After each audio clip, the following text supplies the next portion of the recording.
We have a project where we've got a client who's ordered a custom threshold from us, and this video is to discuss and document basically the process of creating this custom threshold. Let's do that now.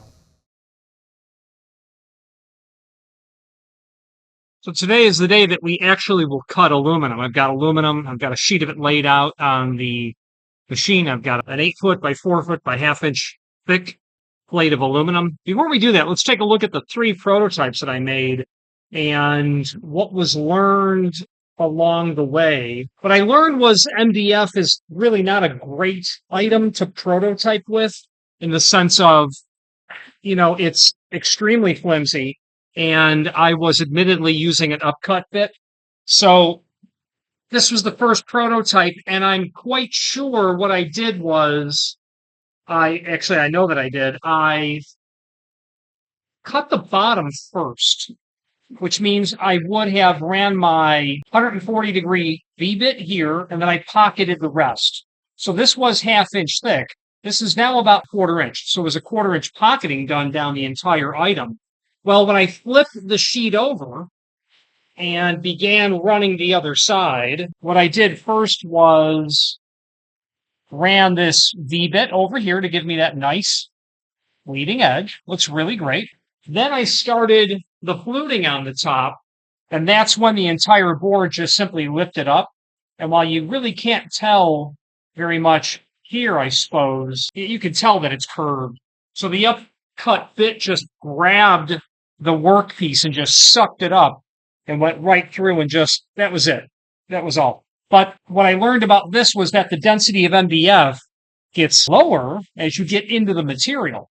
It gets more fragile. So will MDF work for some prototyping that we're doing? Yeah, it will. It's just going through the steps, learning how to machine the part and in what order to run the tool paths. Should the pocketing go first? Should the pocketing go last? Should the work that's going to stress the piece most probably be done first or last? Still to be determined. So I wanted to make a second prototype, and this time what I did was I fluted the top of this with that same bit. That's nice. It worked out well because at this point I had a solid piece of MDF that I'm holding down to the table, so it wasn't really moving. I flipped it over and clearly started doing the pocketing on the bottom, got mostly done with it, but because the piece started to cup, I was getting a really bad depth because my component was bowed, as you can see. So that stopped that, but it did show me that the fluting on the top looked really nice. Well, I wanted to make one more prototype, and here it is. So this time, I know what I did. I absolutely V-cut the bottom first, and this time I made it out of plywood. This was 3/4 plywood, which I surfaced down to 0.5. I ran my V-bit here. I pocketed. That gave me a really nice leading edge here. Once I flipped the piece over, I ran my V-bit. That looks really nice. Started to do my fluting, and all of that turned out really, really, really well, except right near the end. And again, you can tell this is a bowed piece or a cut piece of material. The upcut bit sucked the workpiece up naturally, as you would expect it to, going through. But I then realized that this is great. This is fine, because the aluminum is not going to be subject to getting sucked up by the tool pathing of 50 thousandths deep. And the amount of vacuum that I'll have over the work, the amount of vacuum that I'll have holding the piece down will be exceptional, because I've got an entire sheet. I'll have 2 of the 4 zones completely closed off. And I don't really expect there to be any sort of movement on the workpiece as I'm going through it. So the third prototype, at that point, I said, well, I'm good. I believe that I have an understanding of what I need to do, and it looks really nice. So with the exception of piercing through, this is the finished prototype. Got the right, I believe, 13 3/8. It's got the right overall height. And now we're at a point where the aluminum is actually on the machine, and I'm going to start to dial in. It's been 2 weeks since that work, and the problem is my day job takes me away from doing this. So there's a bit of a restart, revisiting the drawing, revisiting the V-carve toolpaths. And now I'm going to get the piece actually positioned where I want it to be on the table, My approach is going to be that I'm going to do the top first, and then I'm going to get the piece out. I'm going to flip it over and put the piece back in, and then do all the bottom work. So what my approach is going to be is I'm going to get the workpiece on the table, squared off where I want it. I'm going to true the front end of it, the front edge. I'm going to run my V-bit down. I'm then going to flute the top. At that point, this extremely heavy piece of aluminum has to come out. It has to get flipped over, put back in. The workpiece has to get positioned again where I need it. And I'll do that. I did a flip over on this, and with the keypad in the SB3 software, you can just place the tip of the bits, X, Y, and Z, where you believe your 0, coordinate is. And let's say then you'll run that down the Y-axis, and you can make sure that your piece is, as your Y is coming down, it's positioned where you want it, so that it's at 0, 0 in the lower left corner, but then it's at 0.48 in the upper left-hand corner. Then you'll know your workpiece is fairly square, and that's what I'm going to do on this. The other idea was to do all the work on the top, cut the piece off the back, then flip it over, do all my bottom work, and I'm extremely tempted to do that because it will keep me from having to flip the item over. The problem is the amount of vacuum should be extremely good. I think I want the workpiece to be connected as much as possible, because when I do the final piece comes out, flipped over, put back in, repositioned, I will run my V-bit for the bottom, I will run my pocketing for the bottom, and then I will true off my two sides and the back. I'll true off my two sides, because then I can have mechanical clamps holding it down. And hopefully gaining experience through this process will allow me a better understanding of whether or not that piece of aluminum would have moved. So we'll see. It's pure experimentation, and let's move on to it. I'm going to do some scrutinizing of the workpiece on the table, and the next video might just be us ready to cut. So let's go for it. If you are enjoying this video, please click thumbs up or like, and also please consider subscribing to our channel. Let's move on to the rest of the video. Okay, we have a little bit of air cutting that's happening here. So we've got the sheet of aluminum in, and I'm reasonably confident that we're going to be getting a good first screwing pass on this. So that's what we're going to start with right now. We've got an aluminum finisher on there, a 3-foot flute, 1/4 inch, and let's start this process of actually cutting something. We're going to move 3 to 0, 0, 2. And we're going to cut this part, and we're going to see about truing it. Top front truing edge. No offset. We'll hit start here. Get the dust collection turned down. Start.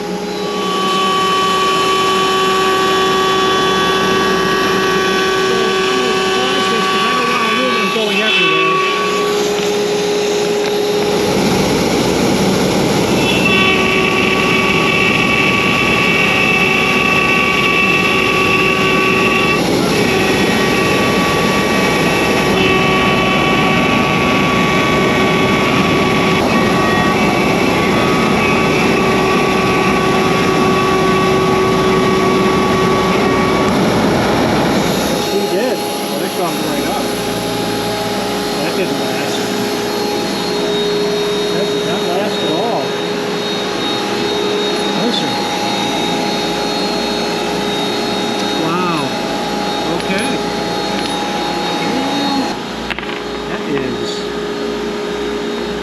Welded right on there. Okay, let me come up with a solution.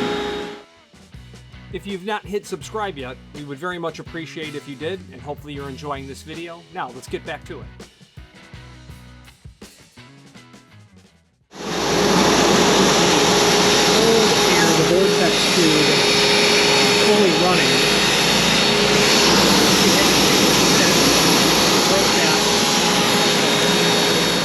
I've got an upcut pre-flute AMC 704502. The one I broke was the AMC 704402. Extremely hot.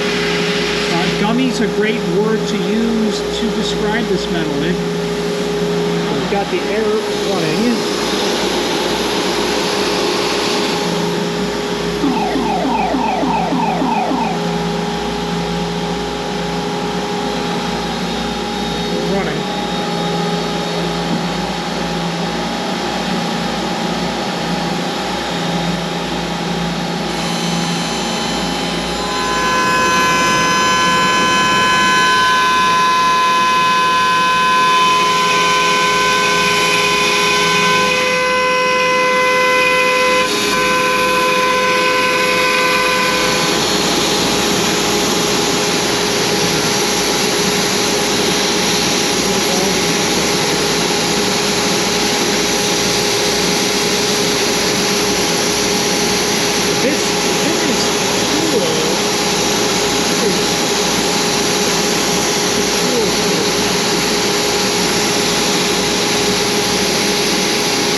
It is going to be brutal getting through the aluminum when I do that pocketing. Anyway, we now have a crude edge.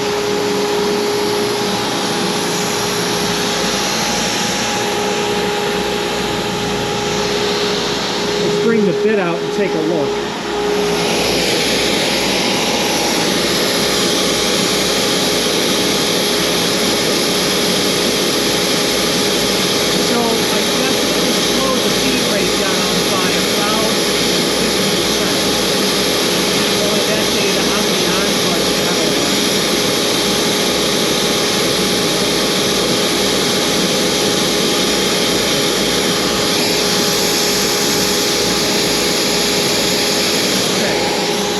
So I'm going to clean up. I'm going to sweep this up so I'm not cracking it all over the shop. And then I'm going to extrude the front edge.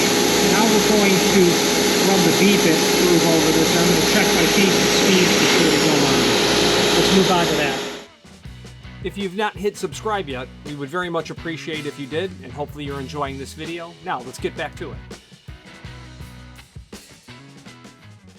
Okay, we're literally going to start the V-bit cut now. I did make some adjustments to the feeds and speeds. And before we get started, check our air. Don't want to adjust anything with that spindle moving, obviously.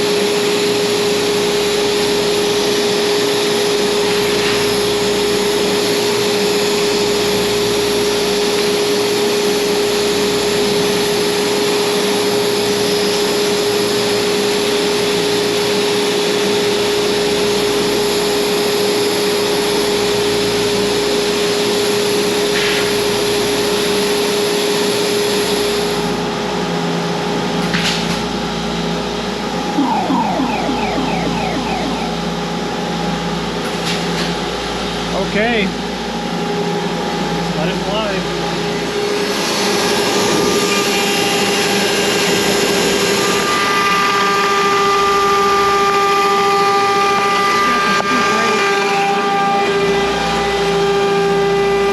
We're pulling too much off of there, I think, in one pass. Yeah, we're going to really kick that down. I mean, the depth is okay because moving in one pass. That's just getting real.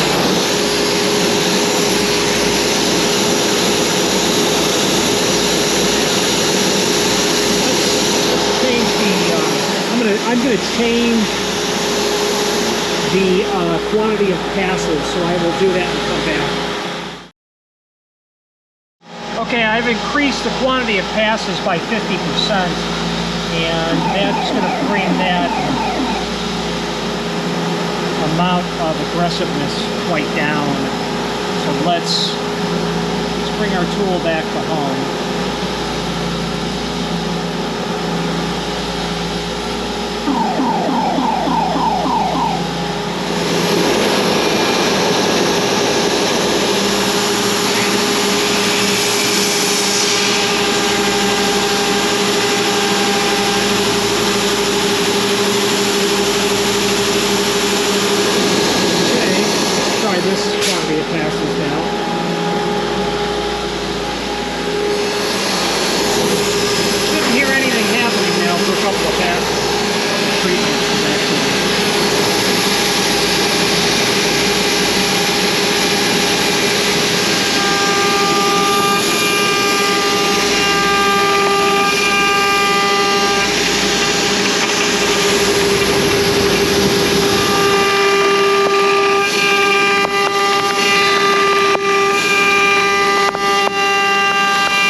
our cool air.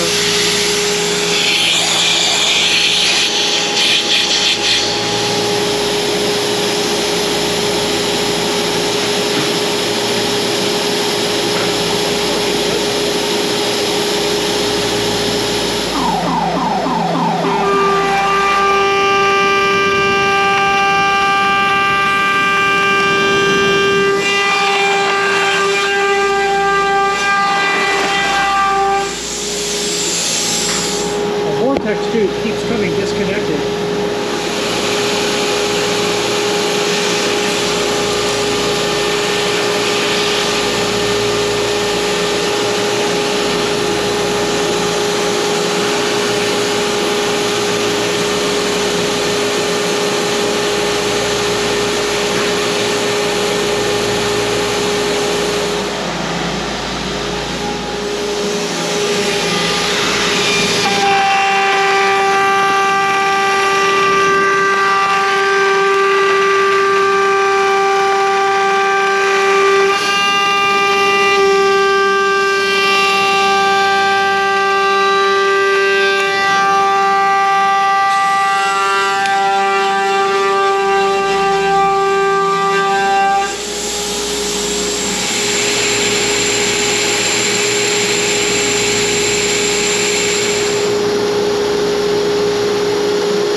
We're learning about the direction of cut as well.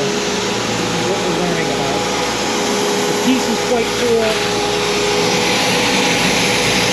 The fit is less cool. Okay, so we're going to have to modify the tool path so that we are cutting in the appropriate direction only. So let's clean up. And then the next thing we're going to do is we're going to start the profile cutting in the top of this piece. Okay, where we are right now is we're ready to start cutting the profile. I'm sorry, I said profile just recently. We're pocketing is what we're doing. We're not profiling. We're going to cut these flutes into the top of the threshold. So let's start.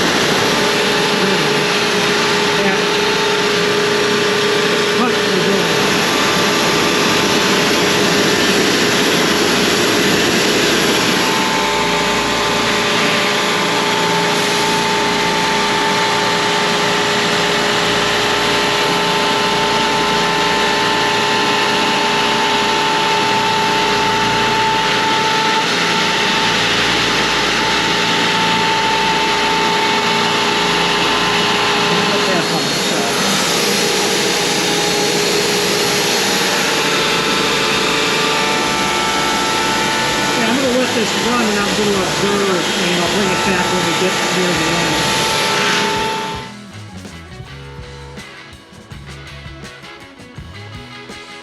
Thank you for watching, and if you've enjoyed this video, please click thumbs up, please subscribe, and maybe even send the video to someone that you know. Thank you.